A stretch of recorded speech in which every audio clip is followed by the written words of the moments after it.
If you're someone who is very, very married to the idea of closure and always wanting to know the reason why and just like obsessing over it after you have a falling out with a friend or a family member or an ex-lover or whatever, then this video is for you. I used to be one of these people.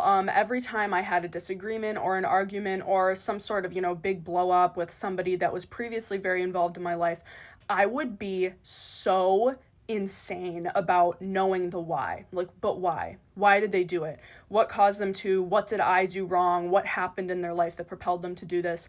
And then one day I was talking with one of my close family members about it, and she was like, Hala, you're just not going to know why sometimes, and you have to move on. Like, you can't go crazy and just run in circles your whole life thinking why.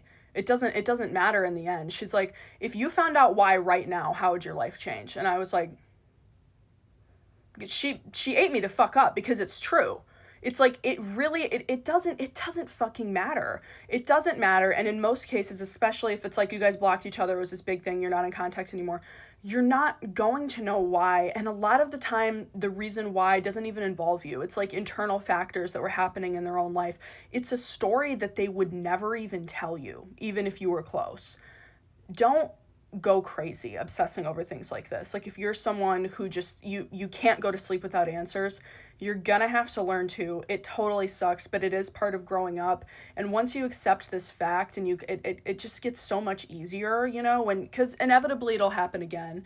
And maybe it won't be as dramatic as the first few times when you were a teenager or a young adult or whatever, but it'll happen again. So it's good to know that sometimes this just happens in life. Sometimes there isn't some huge big scandal or, this huge truth waiting to be revealed. And sometimes you just leave people's lives or they leave yours, and that's the end of it.